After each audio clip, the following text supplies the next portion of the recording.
기도하겠습니다. 아버지 하나님, 우리를 구원하신 이유, 우리에게 응답을 하신 이유, 우리를 축복하시며 인도하셨던 이유, 고난과 어려움과 여러 가지 상황 속에 있게 하신 이유가 모든 것이 하나님의 구원 계획을 이루시는 하나님의 절대 주권과 절대 계획 속에 있음을 믿습니다. 우리는 우둔하고 연약하여 순간마다 당황할 수밖에 없고 두려워할 수밖에 없습니다. 들뜨고 놓칠 때가 많습니다. 그래서 하나님의 은혜가 필요하고 하나님의 능력이 필요하며 하나님의 말씀이 필요합니다. 이 시간 주께서 원하시는 말씀이 선포될 때에 각 사람에게 나의 말씀으로, 나의 복음으로 붙잡히는 시간 되게 없어서 살아계신 예수 그리스도 이름으로 기도합나이다. 아멘. 자, 베드로전서 3장 15절에 보니까 이렇게 되어 있습니다. 너희 마음에 그리스도를 주로 삼아 거룩하게 하고 너희 속에 있는 소망에 관한 이유를 묻는 자들에게는 대답할 것을 항상 준비하되 라고 되어 있습니다. 여기 보니까 이유라고 되어 있죠. 하나님께서 우리를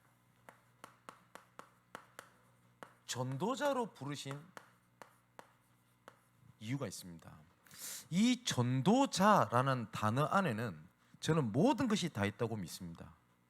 복음이 모든 것이기 때문에 전도가 모든 것입니다. 복음이 오해되어 있다는 말은 전도가 오해되어 있다는 말하고 같습니다. 그리고 전도를 놓쳤다고 하는 것은 삶의 이유를 놓친 겁니다. 그죠? 이번 주에 현장을 이렇게 쭉 가면서 어떤 분의 지나가는 믿음의 고백이었습니다. 자기가 처음으로 하나님 앞에 기도할 때 하나님, 저는 전도자입니다 라는 고백을 했다는 얘기를 들었어요. 근데 그 짧은 믿음의 고백인데 그 고백을 듣는 순간 제 마음이 울컥했습니다. 그 이유가 뭐냐? 그 안에 모든 것 다 있기 때문에 그렇습니다. 자, 서론에서 우리가 좀 기억해야 될 것이 있습니다. 그게 뭐냐면 이번 주 우리 강단 메시지를 우리가 통해서 붙잡아야 될 여러 가지 중에 한 중요한 단어가 이유라는 단어입니다. 그죠? 하나님께서 우리를 부르시고 인도하시고 축복하시는 이유가 있습니다. 근데 이 이유를 놓쳐버리면 우리가 모든 것에 반응을 해야 돼요. 좀 응답이 오면 들뜨고 응답이 없으면 낙심하고 문제가 오면 갈등하고 넘어지고 도망치고 이래야 되거든요. 근데 이유가 있다면, 그죠? 이유가 있으면 그거에 영향을 받을 이유가 없습니다. 그런데 하나님께서는 분명히 우리에게 구원을 하신 이유가 분명히 있습니다. 그렇다면 생각을 한번 해보십시오. 저가 하나님 앞에 고백하는 내용이기도 합니다. 이 앞에 눈앞의 것 때문에 저보고 망하고 넘어지고 실패하려고 하나님께서 나를 부르시고 지금까지 인도하셨을까? 아니지요. 그렇다면 내가 눈앞의 것을 문제 삼을 이유가 없다라는 결론이 나옵니다. 수많은 사람들이 구원받고 응답이 있다 없다 다 떠나서요, 하나님께서는 분명한 이유가 있거든요. 여러 군데가 있겠지만 에베소서 1장 3절에서 23절까지의 말씀의 내용을 잘 한번 보겠습니다. 분명히 뭐라고 되어 있냐? 에베소서 1장 3절에 보니까 모든 하늘에 신령한 복 이래 되어 있습니다. 그죠? 하나님께서 복을 이미 주실 것이다 안 됐고 이미 다 너에게 주었노니 라고 말씀하셨습니다.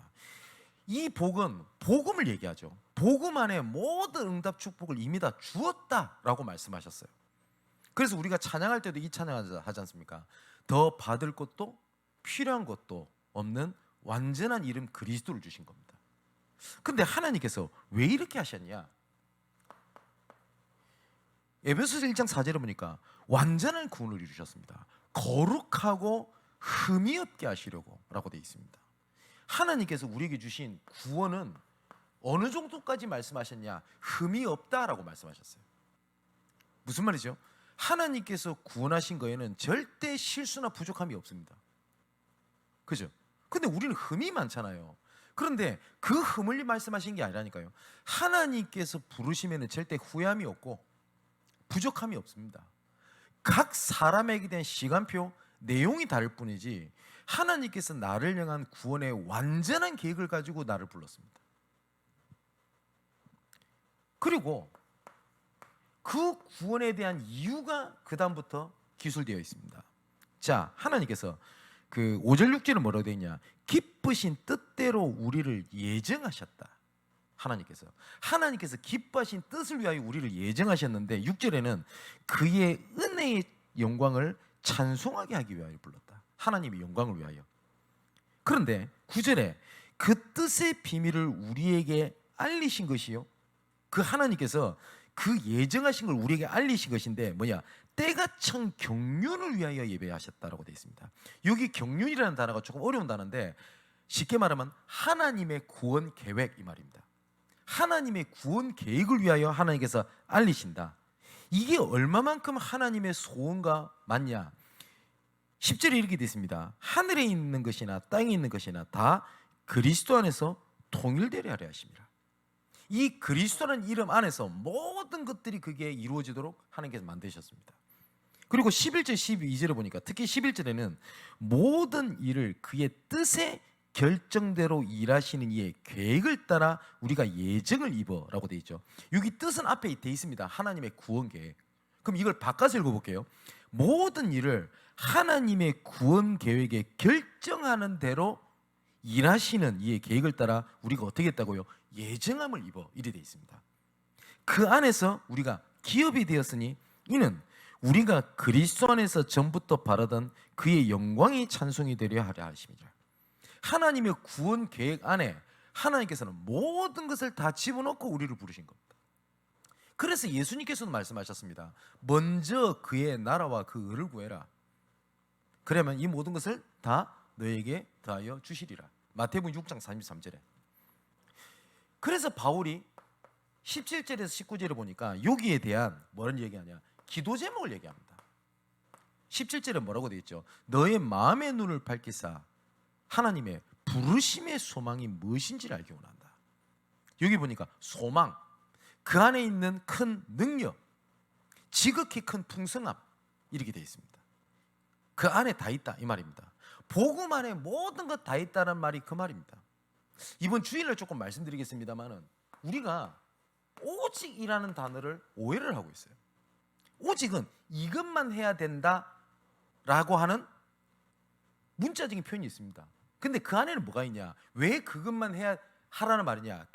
그것만 한다는 말이 아니라 그 안에 모든 것이 나온다 이 말입니다. 부모님들이 너는 공부만 해, 오직 공부만 해, 이 말은 세수도 하지 말고 밥도 먹지 말고 그냥 공부만 하라는 말입니까? 아니죠.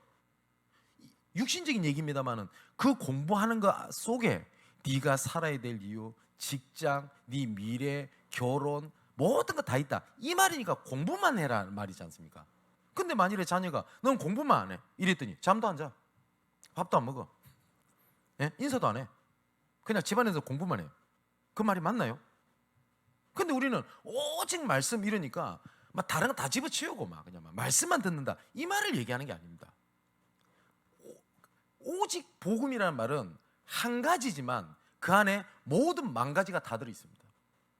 그걸 얘기를 하는 겁니다. 그래서 복음의 능력이라는 건 뭐냐? 오직 그리스도 안에 내 모든 인생에 대한 해답과 방향과 내용을 다 찾아내는 겁니다. 그죠? 자, 그렇다면 하나님께서 나를 전도자로 부르신 이유가 있습니다. 처음부터 우리가 결론을 가지고 시작을 해야 됩니다. 뭐냐면 이 전도자라고 하는 것은 우리의 행위를 말하는 게 아니에요. 우리의 상태를 얘기합니다. 영어를 써보겠습니다. doing, 뭘 해서 우리가 전도를 해서 전도자가 아니라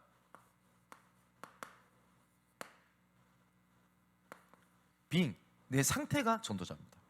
쉽게 말하면 그겁니다. 저는 남자 행동을 해서 남자가 아닙니다. 원래 저는 남자입니다. 그죠? 근데 제가 목소리를 가늘게 낸다고 제가 여자입니까? 아니죠. 제가 여자 행동을 해도 저는 남자입니다. 그죠? 뭐라고 해도 저는 남자입니다. 그죠? 그럼 제가 남자 행동을 안 한다고 해서 남자 구실을 못 하는 거지 제가 남자가 아닌 건 아니죠. 똑같습니다. 하나님께서 우리를 하나님의 자녀라고 부르신 것은 하나님께서 자녀다운 행동을 하기 때문에 하나님의 자녀가 아니라 원래 우리 신분 상태가 하나님의 자녀입니다. 똑같습니다. 우리를 보고 죄인이다 이러거든요. 성경에서는 하나님을 떠난 자는 죄인입니다. 근데 죄를 지어서 죄인을, 그건 당연한 거지만 죄를 지어서 죄인이 아닙니다. 그런 사람이 없겠습니다만은 어느 하나도 흠이 없이 죄를 짓지 않는 사람도 죄인입니다. 왜냐? 상태가 죄인이라 이 말입니다. 그죠? 지금은 노예 시대가 아닙니다만은 노예의 가정에서 태어난 애는 무조건 노예입니다. 얘가 똑똑하다, 잘생겼다, 키가 크다 상관없어요. 무조건 노예입니다. 상태가. 그죠? 그래서 일평생 노예로 살아갑니다. 얘가 뭘 잘못한 게 아니에요. 그죠? 우리가 죄 가운데서 태어난 상태를, 그죠? 죄를 없애고 돌을 닦고 산에 처박혀 있다고 그 죄 문제가 해결되는 게 아닙니다. 그래서 신분을 바꿔야 돼요. 방법이 없단 말이에요. 그런데 방법은 딱 한 가지 방법밖에 없습니다. 처벌은 죽어야 돼요. 근데 하나님께서 우리를 죽이지 않기로 작정하신 겁니다. 근데 누가 반드시 죽어야 되거든요. 그래서 완전한 인간, 죄를 이길 수 있는 인간, 그리고 사단을 이길 수 있는 능력의 인간, 그런 능력이 있어야 돼요. 없단 말이에요, 이 세상에. 그래서 하나님께서 육신을 입고 이 땅에 오신 겁니다. 완전한 인간으로 오셨지만 그분은 하나님이십니다. 하나님이시기 때문에 사단을 이길 권세를 갖고 계십니다. 그리고 그분은 하나님이시기 때문에 죄를 모르시는 분입니다. 그분이 대신하여서 죽으심으로 말미암아 우리를 사망에서 생명으로 옮겼느니라, 상태를 바꿔버린 겁니다. 그렇다면 우리가 나는 전도자다라는 고백이, 그거는 부담스럽거나 아니면 내가 자격이 있나라는 고백이 아닙니다. 구원받은 하나님의 자녀는 처음부터 하나님께 전도자로 부르셨습니다. 왜 하나님께서 전도자로 부르셨냐? 그 이유가 있겠죠. 하나님께서 첫 번째 이유가 있습니다. 요한복음 19장 30절에 십자가 위에서 뭐라고 말씀하셨냐? 내가 다 이루었다라고 말씀하셨습니다. 죄 가운데 있어서는 아무것도 할 수 없습니다. 우리가 은혜 바깥에서는 아무것도 할 수 없습니다. 그래서 하나님께서 죄와 절대 불가능 속에서 어떻게 하신 거냐? 평생의 하나님의 해답으로 우리를 불러주신 겁니다. 십자가에서 예수님께서 모든 문제를 해결하셨다는 것은 우리에게는 영원한 해답입니다. 그게 무슨 말이죠? 영원히 멸망받지 않는다는 겁니다. 어떠한 것도 우리를 멸망시키거나 실패하거나 무너지게 할 수 없다라고 하나님께서 선언하신 겁니다. 자, 내가 구원받기 이전에는 내가 눈앞에 보이는 이 문제가 나를 인생을 망하게 하는 이유입니다. 근데 하나님의 자녀가 됐어요. 이 문제가 없어졌다, 해결됐다를 떠나서 더 이상 이 문제는 나한테 망하는 이유가 되지 아니하는 겁니다. 그죠? 나는 하나님의 자녀인데 나는 이 문제가 계속 있습니다. 틀렸어요. 무슨 말이냐? 이 문제가 더 이상 나에게는 멸망과 저주와 재앙의 이유가 되지 아니하도록 하나님께서 사망에서 생명으로 옮겨버린 겁니다. 그래서 우리의 신앙생활은 뭐냐? 평생의 해답을 그리스도 안에 있다라고 하는 것을 찾아내는 여정이다. 그죠? 근데 많은 사람들이 우리가 복음 이렇게 얘기를 하는데 이 복음을 굉장히 오해하고 있고 편협하게 알고 있어요. 제가 이 말씀 많이 드리지 않습니까? 로마서 1장 17절에 바울이 고백입니다. 복음에는 뭐가 나타나요? 하나님의 의가 나타나. 믿음에 이르게 하나니 오직 의는 이 믿음 갖고 살리라. 여기 보니까 하나님의 의 이렇게 되어 있습니다.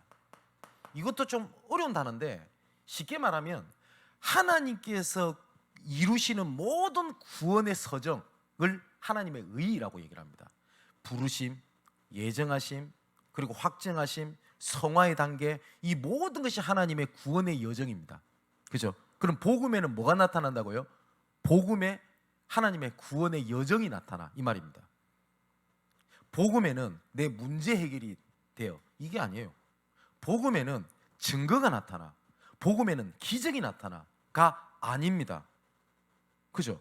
근데 많은 사람들이 왜 복음 붙잡았는데 왜 나는 문제 해결이 안 됩니까? 라고 얘기를 하거든요.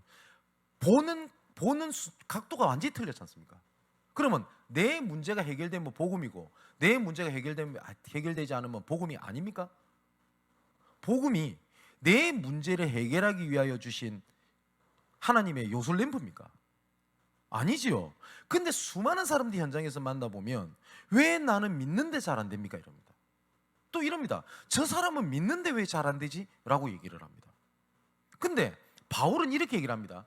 복음에는 하나님의 의가 나타나. 특히 로마서 1장 1절에는 하나님의 복음을 위하여 택정함을 입은 나 바울은 뭐예요? 하나님의 복음이라고 되어 있어요. 이번 주일날 오후 때 보겠습니다만은 뭐냐? 내가 살든지 죽든지 또 뭐냐? 내가 온전하든지 미쳤든지 우리는 주의 것이다. 그 안에 있는 거다 라고 고백합니다. 그죠? 그럼 내가 뭘 이룬다 안 이룬다 하나님께서 응답 안 하신다는 말이 아니라니까요. 이 속에 있으면 하나님께서 모든 것을 책임지십니다. 그래서 예수님께서도 말씀하신 겁니다. 먼저 그의 나라 그 의를 구해라. 그러면 이 모든 것을 다 너에게 다하여 주시리라.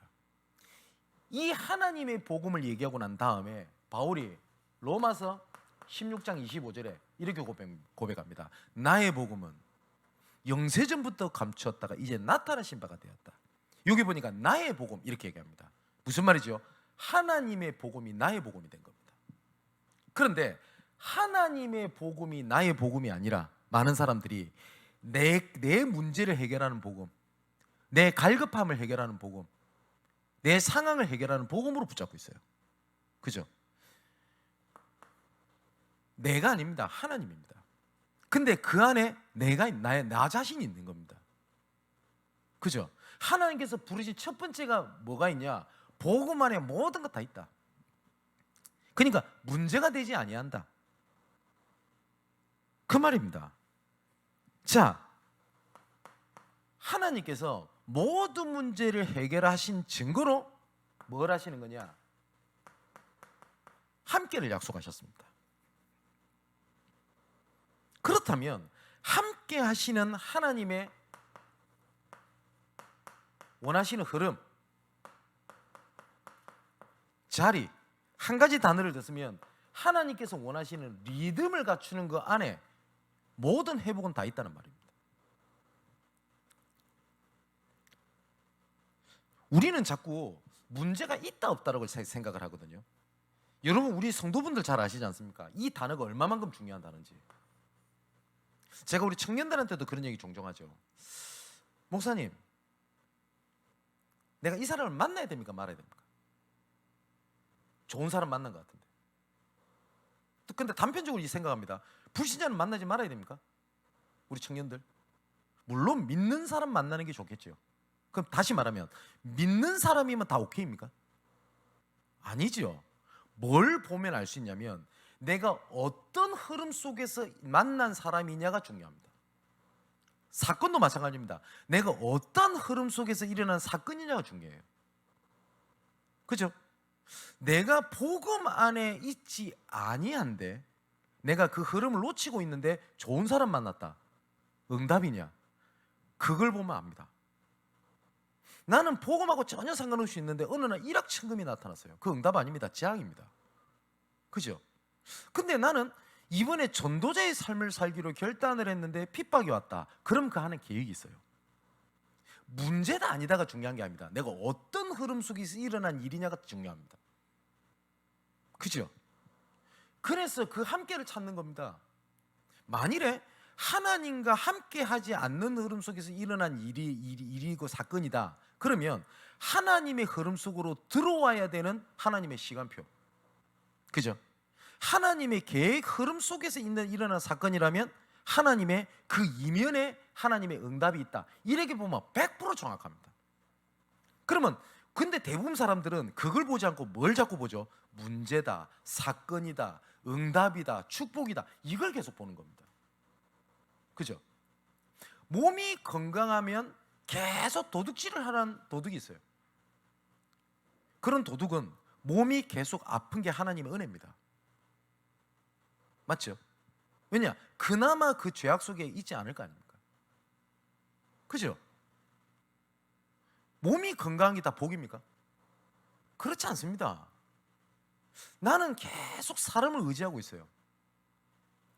어느 누구를 보면 자꾸 의지를 해요. 근데 어느 날 사건이 터져서 나는 완전히 왕따가 돼서 나는 세상에 혼자 남게 됐어. 진짜. 그게 하나님을 바라볼 응답이지 나는 인간관계 문제가 아닙니다. 맞죠? 근데 문제를 보는 눈까지 다 틀려버리지 않습니까? 하나님께서 전도자를 부르셔서 부르신 첫 번째 이유가 뭐냐? 복음 안에 모든 것 다 있다. 이것을 알게 하시는 하나님의 계획입니다. 그래서 예수님께서 마가복음 3장 13절에서 15절에도 제자들을 부르신 이유를 말씀하셨습니다. 첫 번째, 원하시는 자들을 부르시니 나온지라. 수예배 때 말씀드렸죠. 하나님께서 우리를 선택하셨습니다. 모집을 하거나 아니면 우리가 신청을 한 게 아닙니다. 우리가 아직 죄인 되었을 때에 예수께서 십자가에서 죽으시고 말미암아 자기에 대한 사랑을 확증하셨느니라. 우리는 구원을 원하거나 갈망하지도 않는데 죄인 되었을 때에 예수께서 우리를 위하여 죽으시고 우리를 어떻게 하셨냐? 원하시는 자들을 부르시니 나온지라. 두 번째 뭡니까? 함께 있게 하며. 뭘 일을 맡긴 게 아닙니다. 함께. 그랬더니 뭐가 되죠? 당연히 따라오는 전도도 하며 귀신을 내어 쫓는 것에도 있게 하라 함이니라. 그게 하나님이 부르신 첫 번째입니다. 아, 복음 안에 모든 것 다 있구나. 그래서 바울은 그리스도로 모든 것을 결론을 짓는 겁니다. 그죠? 요한계시록에 뭐라고 되어 있냐? 예수 그리스도를 이렇게 얘기합니다. 그는 알파와 오메가요, 처음과 끝이라. 아멘입니다. 그죠? 제가 복음을 알고 신앙생활 하면서 말은 하지 않지만 제 내면에 갈등이 하나 있었습니다. 그리스도가 모든 문제 해결자다 라고 하는 게 안 믿어지는 건 아닙니다. 아멘입니다. 그런데 저는 문제 해결이 안 되는 겁니다. 경제 문제, 여러 가지 사회생활의 문제, 인간과의 관계 문제, 그 문제는 끊임없이 왔습니다. 그래서 말은 못하고요. 신학생이니까, 전도사니까. 그런데 그리스도 모든 문제 해결자가 잘 모르겠다, 이럴 수는 없잖아요. 내적 갈등을 한 겁니다. 왜 나는 문제가 해결되지 않나? 그런데 제가 전부 다 문제로 보고 있는 거지 문제가 아니었다는 사실을 알게 됐어요. 아, 그렇구나. 그죠? 저는 가난한 가운데서 태어났습니다. 그러다 보니까 저에게는 두 가지 안 좋은 경제 습관을 가지고 있었어요. 첫 번째는 뭐냐? 악착같이 모읍니다. 저를 측근에서 잘 보는 사람 압니다. 저는 돈을 거의 잘 안 쓴다고 보면 됩니다. 어느 정도까지 돈 쓰는 부분에 예민하냐? 어떤 옷을 하나 사면 되잖아요. 필요하면 입고 싶으면 입으면 될 거 아닙니까? 저는 그렇게 사지 않습니다. 진짜 필요한지를 수백 번 수천 번도 생각합니다. 그 이면에 또 뭐가 있냐면 지금도 그게 좀 있는데요. 이건 다른 의미에서 생각입니다만은 성도들의 예를 들어서 헌신과 헌금을 통하여 하나님께 저에게 은혜를 주신 건데 이것을 내가 원한다라는 것에서 하는 부분들, 제 신앙 양심상 저는 또 그러지도 못합니다. 그러니까 돈을 또 잘 모아요. 그러다 보니까 요까지만 들으면 야, 목사님 돈 많이 모아볼게요라, 그 말이 아닙니다. 또 이면에 또 뭐가 있냐? 돈을 써본 적이 별로 없어요. 가난하다 보니까. 그러니까 경제 습관이 어떻게 돼 있냐? 쓸 때는요 규모 있게 쓰지를 못해요. 그러다 보니 항상 저는 신학생 때 돈이 없었어요. 그때 경제응답이라고 생각하는 돈이 생겼다면 저는 분명히 그것 때문에 무너졌을 거예요. 그죠? 그 가운데 하나님께서는 올바른 경제관, 올바른 헌금관을 준비하셨던 하나님의 응답이었지, 저는 그때 그리스도가 모든 문제의 해결이 아니었다는 게 아니었습니다. 이해되십니까? 우리의 신앙생활은 이것도 한다 저것도 하는 게 아닙니다. 십자가에서 모든 문제 해결하셨다는 것을 확인하는 여정이다. 요한복음 6장에도 사람들이 묻습니다. 예수님께 우리가 어떻게 해야 하나님의 일을 할 수 있겠습니까? 그때 예수님께서 직접 하신 말씀입니다. 하나님께서 보내신 일을 믿는 것이 너희의 일이니라. 우리의 일은 딱 하나를 말씀하셨어요. 일. 전도도 하며 나머지는 되어지는 것을 얘기하셨습니다. 맞죠? 사람 낚는 어부가 되라 안 했고 뭐예요? 되리라. 땅끝까지 증인 되라 안 하시고 되리라. 되어지는 걸 말씀하셨는데 우리에게 일은 딱 한 가지를 하셨습니다. 뭘 하셨냐? 믿으라 라고 말씀하셨어요. 그죠? 그래서 제가 어느 날 제 절대 목표가 바뀐 겁니다. 예전에는 복음의 생명 건다, 전도 캠프를 위해서 내 모든 걸 건다, 그리고 237 나라 5천 종족을 위해서 내가 영원토록 달려간다 라는 일이었습니다. 근데 지금은 그렇지 않습니다. 저보고 묻는다면 아마 이제는 주님께서 부르시는 그 순간까지 이거는 변하지 않을 거라고 생각합니다. 제 절대 목표는 뭐냐? 모든 순간에 하나님께서 함께 하시는 걸 믿는 겁니다. 아니 그러면 목사님 안 믿었다는 말입니까? 그 말이 아닙니다. 모든 순간에 저는 이 안에 우리 교회가 있고 내 삶이 있으며 내 가정과 가문이 있고 내 경제가 있고 내 미래와 세계가 저는 이 안에 있다고 저는 믿습니다. 맞죠? 하나님께서 부린 첫 번째가 뭐냐? 모든 문제 해결하셨다. 예수님께서 십자가에서 하신 말씀입니다. 내가 다 이루었다. 자, 하나님께서 우리를 전도자로 부르신 두 번째 이유입니다. 뭐 때문에 부르셨냐? 증인되기 위해서 하나님께서 불렀습니다. 그리고 뭘 부르셨냐? 먼저 그의 나라와 그 의를 구할 때 모든 것을 책임지겠다고 하는 것을 증인으로 부르셨습니다. 그래서 하나님께서는 우리를 증인으로 부르신 겁니다. 어떤 증인이냐? 복음 안에 모든 것 다 있다. 그죠? 자, 우리를 통해서 하나님께서 분명히 이것을 보는 절대 제자가 예비되어 있습니다. 분명합니다. 사도행전 1장에 예수님께서 감람산에서 이제 승천하셨습니다. 이 언약을 붙잡고 뭘 했냐? 모인 겁니다. 마가다락방에. 근데 우리는 그냥 모였다 싶죠. 모이면 죽습니다. 현실 상황이 절대 모이면 안 됩니다. 모일 수도 없습니다. 그죠? 그런데 우리는 자꾸 뭘 자꾸 생각을 하냐면 현실 상황을 자꾸 생각을 합니다. 그런데 이 이스라엘 백성들은요 이유가 없었어요. 하지만 확실한 이유가 있었어요. 뭐 현실과 상황이 이유가 없었다니까요. 근데 확실한 이유가 있었다는 것은 언약에 대한 이유가 있었습니다. 그때 하나님께서 드디어 시간표를 주신 겁니다. 사도행전 2장 1절에 보니까 오순절 날이 이미 이르며, 그죠? 그때부터 하나님께서 응답의 문을 열어가시는데 절대 제자 흐름 속에 있었더니 이런 제자들을 하나님께서 계속 붙여나가기 시작하신 겁니다. 이런 제자를 중심으로 해서 어떻게 돼 있냐? 절대 무너지지 않을 절대 시스템을 만들어 가시기 시작하셨어요. 자, 보세요. 절대 제자의 만남을 가지고 사도행전 2장 때부터 계속 제자가 붙어가기를 시작을 합니다. 이 응답이 전달이 되는데 그때마다 뭐가 자꾸 생기냐면 문제가 계속 오는 겁니다. 핍박이. 그죠? 이게 딱 포장돼서 오는 겁니다. 근데 이 일이 전부 다 뭐예요? 하나님의 절대 시스템을 세우는 하나님의 절대적 시간표였습니다. 교회가 문제가 생깁니다. 초대교회에. 한번 이걸 머릿속에 그려보시라니까요. 다른 교회도 아니고 우리의 영원한 모델적 교회라고 하는 초대교회에 뭐 때문에 싸우냐? 내가 좀 더 도움을 많이 받았니? 네가 조금 더 도움을 받았니? 이것 때문에 싸운 겁니다. 근데 성경은 참 희한해요. 사도행전 6장 1절에 제자가 더 심히 많아졌는데 무리가 아닙니다. 제자라고 되어 있습니다. 근데 이 제자들조차도 목구멍이 포도청이라고 이 구제 문제 때문에 다툰 겁니다. 갈등이 된 겁니다. 그죠? 이렇게 생각이 들 수 있겠죠. 예수님의 언약을 직접 전달받은 우리가 이 수준 갖고 세계복음할 수 있겠냐? 그죠? 지금도 똑같습니다. 야, 양문교회가 세계복음만 저리 외치는데 뭐 꼬라지 보니 여러 가지 갈등하고 문제하고 삐지고 상처받고 이래가 전도운동 할 수 있겠나? 현장에서 사역을 하다 보면 그런 한탄의 소리를 많이 듣습니다. 이래가지고 할 수 있겠습니까?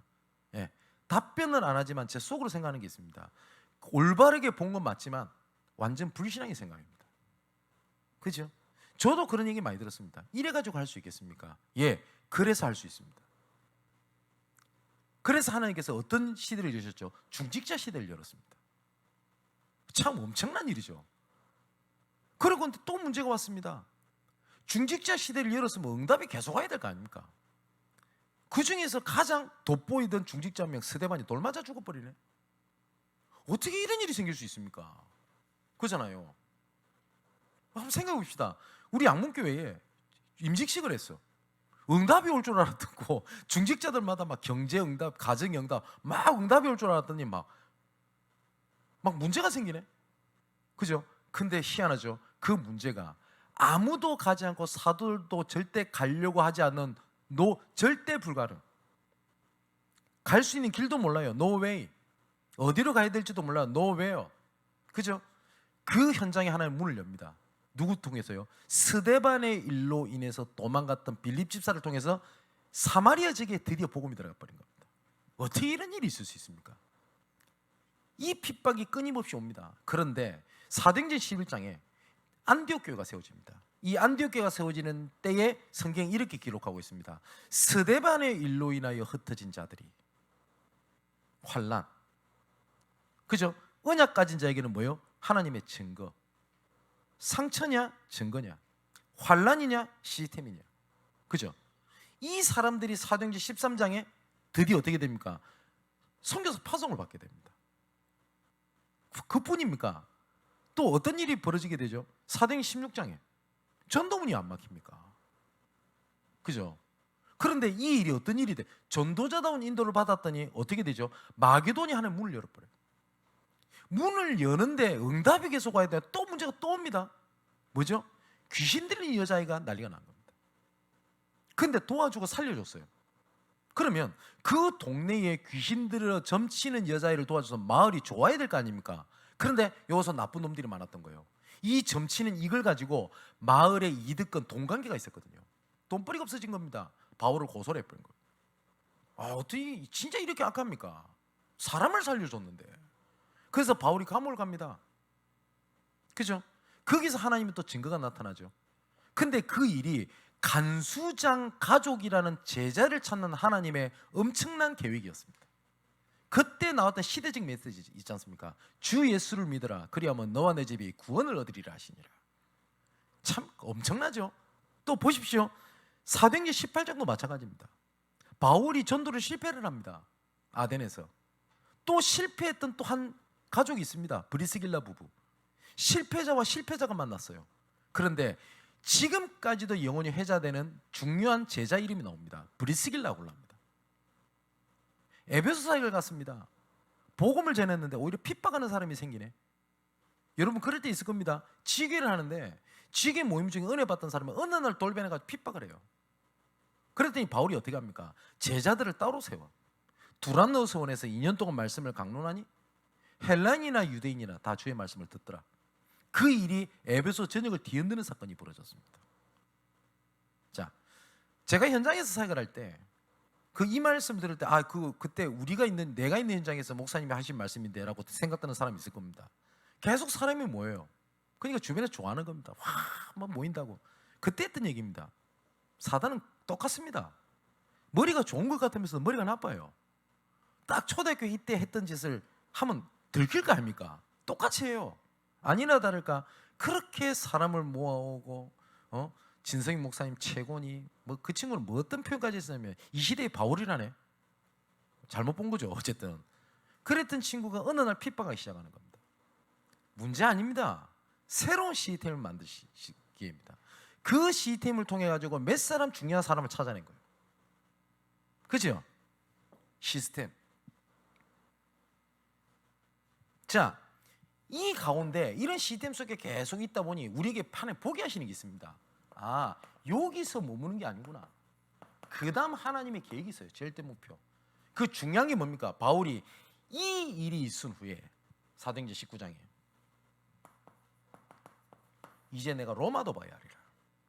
그겁니다.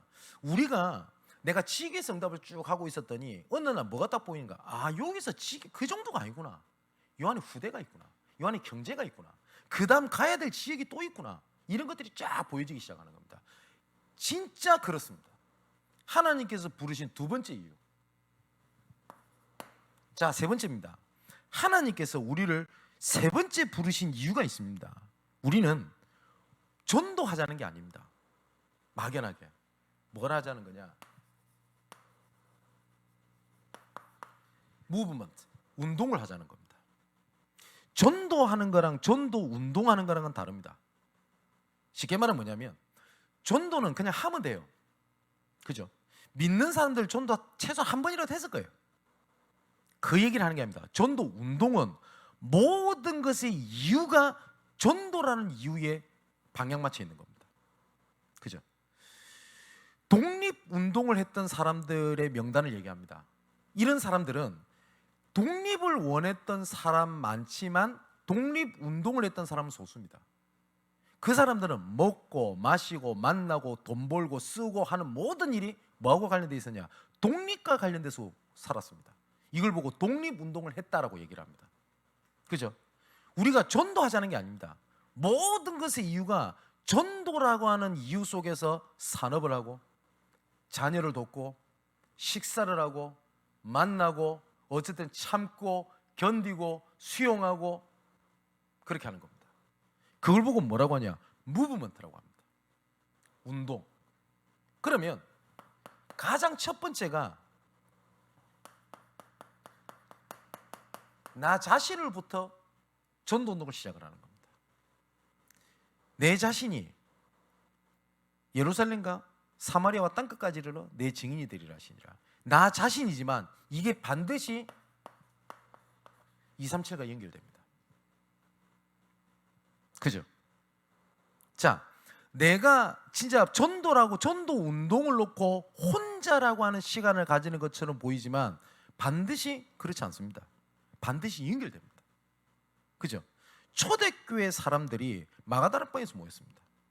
이 사람들이 어떻게 237개 나라 전 세계를 복음을 전하지? 라고 하는 마스터 플랜이나 아니면 계획이나 내용을 갖고 모인 게 아닙니다.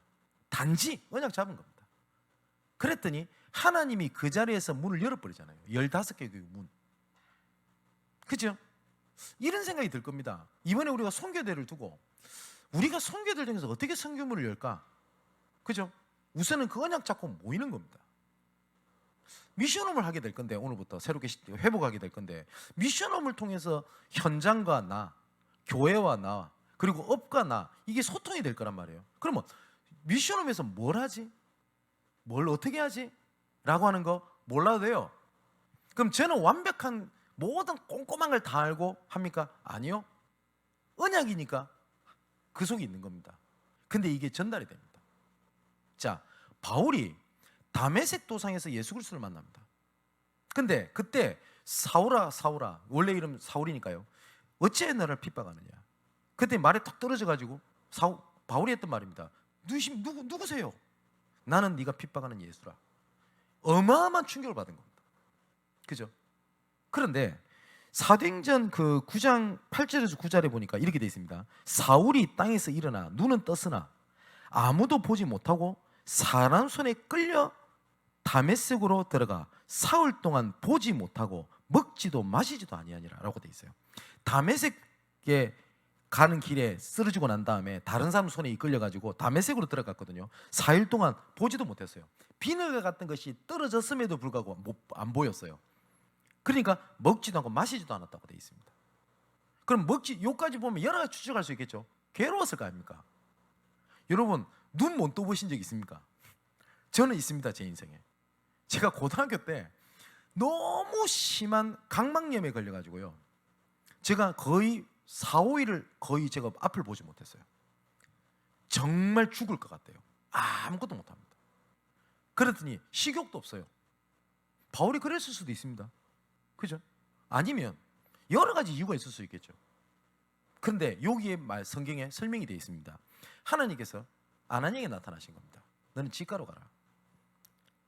11절에 주께서 이르시되 일어나 직가로 하는 거리로 가서 유다의 집에서 다소 사람 사울이라는 사람을 찾으라. 그게 뭐라고 되어 있냐면 그가 기도하는 중이니라.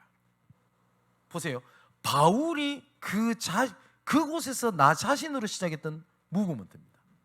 그럼 바울이 눈 뜨게 해주이소, 먹고 살게 해주세요, 이제 어떡할까요? 그거 놓고 기도했을까요? 어찌하여 나를 핍박하느냐라는 그리스도를 만난 그 바울이요? 그렇지 않죠. 뭐요? 기도하고 있는 중이다. 이것이 이사야 237개 나라 로마를 넘어 지금 우리까지 복음이 전달된 겁니다. 참 어마어마하죠. 바울이라는 전도자를 부르신 이유. 자,